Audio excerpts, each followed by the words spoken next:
Welcome to Pratap classes. दोस्तों, Pratap classes के YouTube channel पर आपका स्वागत है। आज है 1 अक्टूबर 2024 और 1 अक्टूबर 2024 के जितने भी इंडिया और वर्ल्ड के जो करंट अफेयर्स के क्वेश्चन बनते हैं, आज उनका अपने डिस्कशन करेंगे। पूरा वीडियो ध्यान से देखना और लास्ट में आपसे क्वेश्चन पूछूंगा जिनके जवाब आपको कमेंट बॉक्स में देना होगा। आज अपने पढ़ेंगे मिथुन चक्रवर्ती को दादा साहब फाल्के अवार्ड से सम्मानित किया जाएगा। देसी गाय को राज्य माता का दर्जा देने वाला देश का पहला राज्य बना है और international Indian film academy IIFA awards 2024 की घोषणा हो चुकी है। इनकी आज हम चर्चा करेंगे पूरे लेटेस्ट न्यूज के साथ में। अब अपनी क्लास का टाइम रहेगा डेली सुबह आपको 7 बजे मेरी करंट की क्लास आपको मिलेगी, क्योंकि समय है जो बदलाव हो चुका है।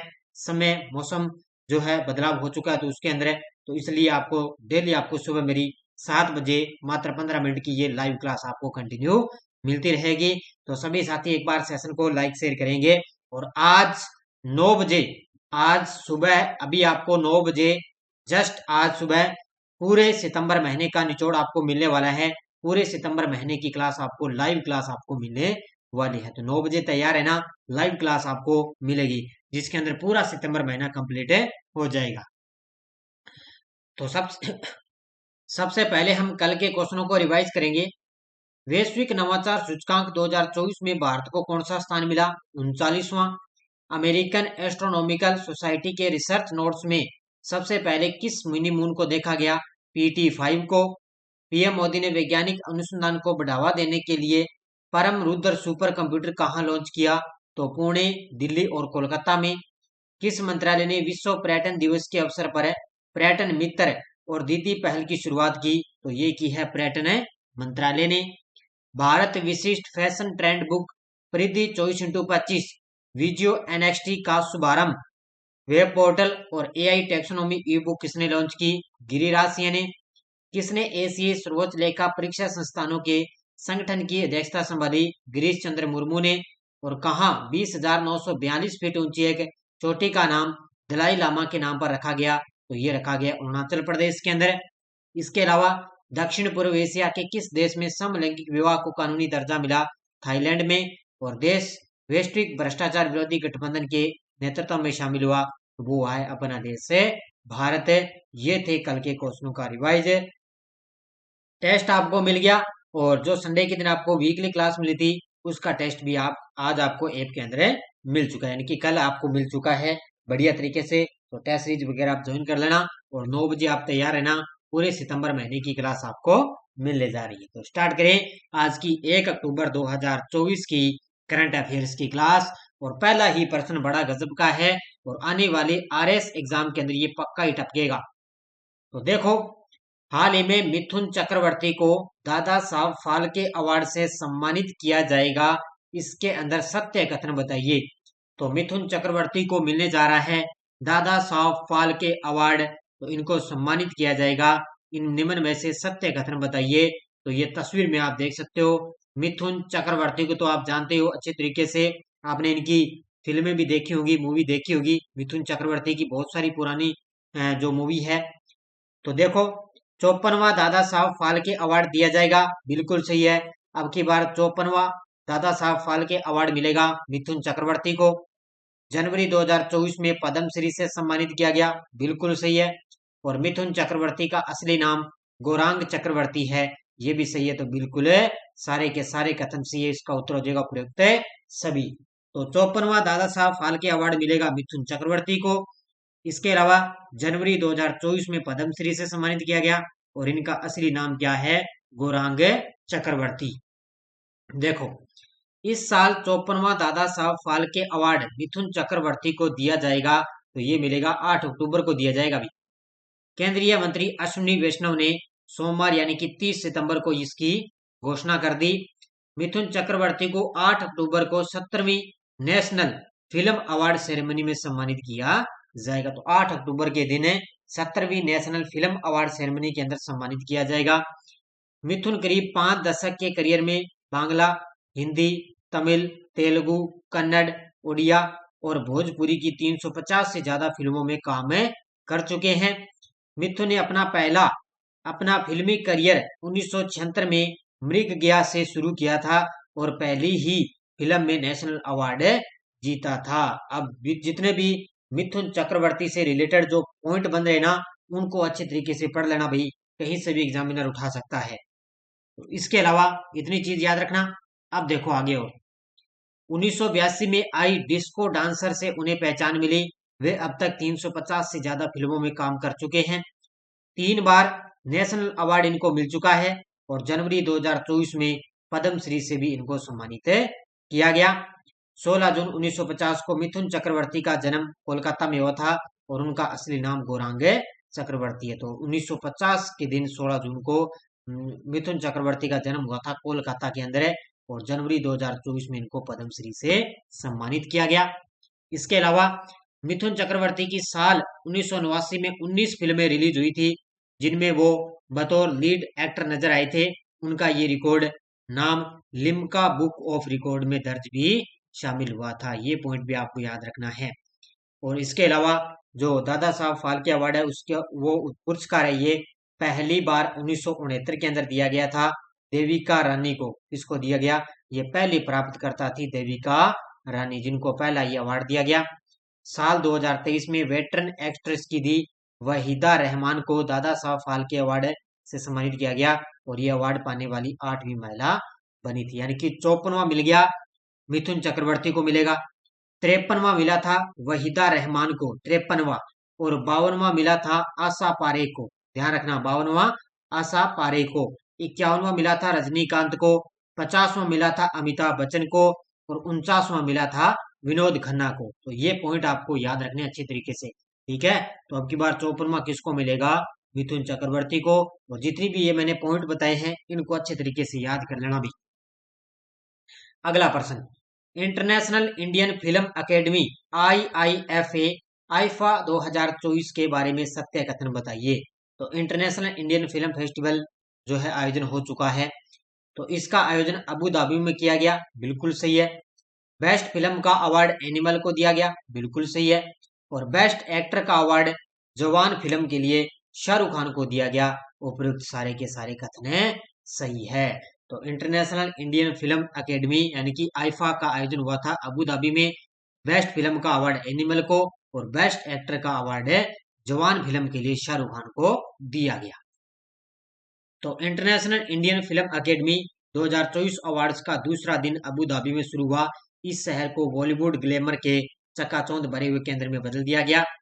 शाम का संचालन करिश्माई शाहरुख खान ने किया और सह मेजबान विकी कौशल और करण जौहर भी यहाँ पर शामिल थे। तो ये ज्यादा आपके लिए महत्वपूर्ण नहीं है, आपको याद रखने वाली चीजें हैं ये लिस्ट आपको याद रखनी है। तो आयोजन Abu Dhabi, best film Animal, best actor Shahrukh Khan Jawan film के लिए, बेस्ट एक्टर कौन रही? अभिनेत्री Rani Mukherji, Mrs Chatterjee versus Norway, ये याद रखने आगे वाले point. Best director Vidhu Vinod Chopra 12वीं fail, best sporting actor Anil Kapoor Animal, तो इनको ये बेस्ट एक्टर का अवार्ड मिला। Best sporting actress Shabana Azmi Rocky aur Rani ki Prem Kahani के लिए मिला। Best actor in negative role Bobby Deol को मिला है एनिमल के लिए। Best story Rocky aur Rani ki Prem कहानी, बेस्ट स्टोरी का मिला। बेस्ट स्टोरी एडेप्ट यानी कि 12वीं फेल को। बेस्ट म्यूजिक एनिमल और बेस्ट लिरिक्स सिद्धार्थ गरिमा एनिमल सॉन्ग सतरंगा। तो ये अलग अलग है, इनको अच्छे तरीके से याद कर लेना। ये पीछे वाले मैंने बताया ना, मेन मुख्य यही है, इनको अच्छे तरीके से याद कर लेना भाई। अगला प्रश्न, कौन सा राज्य देसी गाय को राज्य माता का दर्जा देने वाला देश का पहला राज्य बना है? कौन सा राज्य देसी गाय को राज्य माता का दर्जा देने वाला देश का पहला राज्य बन गया? तो वो बन चुका है महाराष्ट्र। कौन सा राज्य बन गया? महाराष्ट्र राज्य बन चुका है। ये देखो तस्वीर में महाराष्ट्र के सीएम है एकनाथ शिंदे और इन्होंने घोषणा की भी राज्य माता को दर्जा देने वाला देश का पहला राज्य महाराष्ट्र बन गया। तो महाराष्ट्र में एकनाथ शिंदे सरकार ने देसी गाय को राज्य माता का दर्जा दिया है और ऐसा करने वाला महाराष्ट्र देश का पहला राज्य बन गया। सोमवार को कैबिनेट सरकार ने इसकी घोषणा कर दी और एकनाथ शिंदे ने कहा कि स्वदेशी गाय हमारे किसानों के लिए वरदान है इसलिए हमने इन्हें राज्य माता का दर्जा देने का फैसला लिया है। इसके साथ ही हम गौशालाओं में स्वदेशी गायों के पालन पोषण के 50 रुपए प्रतिदिन की सब्सिडी योजना लागू करने जा रहे हैं। तो ये हम गौशालाओं में स्वदेशी गायों के पालन पोषण के लिए 50 रुपए प्रतिदिन की सब्सिडी योजना भी लागू कर रहे हैं। तो याद रखना, देसी गाय को राज्य माता का दर्जा किसने दिया? महाराष्ट्र ने। किस देश के प्रधानमंत्री डॉक्टर एंड्रयू होलनेस 30 सितंबर को भारत की यात्रा पर रहे हैं? किस देश के प्रधानमंत्री डॉक्टर एंड्रयू होलनेस जो 30 सितंबर को भारत की यात्रा पर रहे? तो ये हैं जमैका के प्रधानमंत्री। और अपने देश के प्रधानमंत्री मोदी जी है, इन्होंने जमैका के प्रधानमंत्री डॉक्टर एंड्रयू होलनेस को भारत के लिए उन्होंने आमंत्रण किया भी। उन्होंने कहा 30 सितंबर के दिन आप भारत की यात्रा पर हैं। तो ये कौन आए? जमैका के प्रधानमंत्री। तो प्रधानमंत्री मोदी के निमंत्रण पर जमैका के प्रधानमंत्री डॉक्टर एंड्रयू होलनेस 30 सितंबर को भारत पहुंचे। केंद्रीय वित्त राज्य मंत्री पंकज चौधरी ने हवाई अड्डे पर उनका स्वागत किया। 30 सितंबर से 3 अक्टूबर तक 4 दिन की भारत की आधिकारिक यात्रा पर रहेंगे। तो 3 अक्टूबर तक रहेंगे। और यह जमैका के किसी भी प्रधानमंत्री की भारत की पहली द्विपक्षीय यात्रा होगी। जब जब कोई पहली बात आ जाए ना, जैसे भारत का पहला या भारत की पहली, तो वो लगभग एग्जाम के अंदर आता ही आता है। तो जैसे किसी प्रधानमंत्री की भारत की पहली विदेश यात्रा रही, तो वो है जमैका की प्रधानमंत्री की। ये पॉइंट याद रखना अच्छे तरीके से। न्यायमूर्ति मनमोहन ने किस केंद्र शासित प्रदेश के हाई कोर्ट के मुख्य न्यायाधीश के तौर पर शपथ ली? तो ये बन चुका है दिल्ली हाई कोर्ट के। किसके बन गए? ये तस्वीर में आप देख सकते हो। दिल्ली के उपराज्यपाल है, कौन है? वीके सक्सेना। दिल्ली के उपराज्यपाल वीके सक्सेना, उन्होंने मनमोहन, न्यायमूर्ति है मनमोहन, वो उनको दिल्ली हाई कोर्ट के मुख्य न्यायाधीश के तौर पर उनको शपथ दिलाई है। किसमें? ये तस्वीर में आप देख सकते हो, दिल्ली हाई कोर्ट के नए मुख्य न्यायाधीश। तो उपराज्यपाल वीके सक्सेना ने दिल्ली हाई कोर्ट के मुख्य न्यायाधीश के तौर पर नियुक्त न्यायमूर्ति मनमोहन को पद की शपथ दिलाई। राजनिवास में हुए शपथ ग्रहण समारोह में सीएम आतिशी और दिल्ली के प्रमुख अधिकारी समेत कई गणमान्य यहाँ पर लोग मौजूद थे। तो दिल्ली की नई सीएम बन गई आतिशी, और अब दिल्ली हाईकोर्ट के मुख्य न्यायाधीश कौन बन गए? न्यायमूर्ति मनमोहन बन चुके हैं। अगला प्रश्न देखो आपके सामने। हाल में भारत की कौन सी सबसे नई एयरलाइन लॉन्च होने के लिए तैयार है? भारत की एक नई एयरलाइन लॉन्च होने के लिए तैयार है और इसका नाम रखा गया है शंख एयरलाइन। कौन सी है? शंख एयरलाइन है।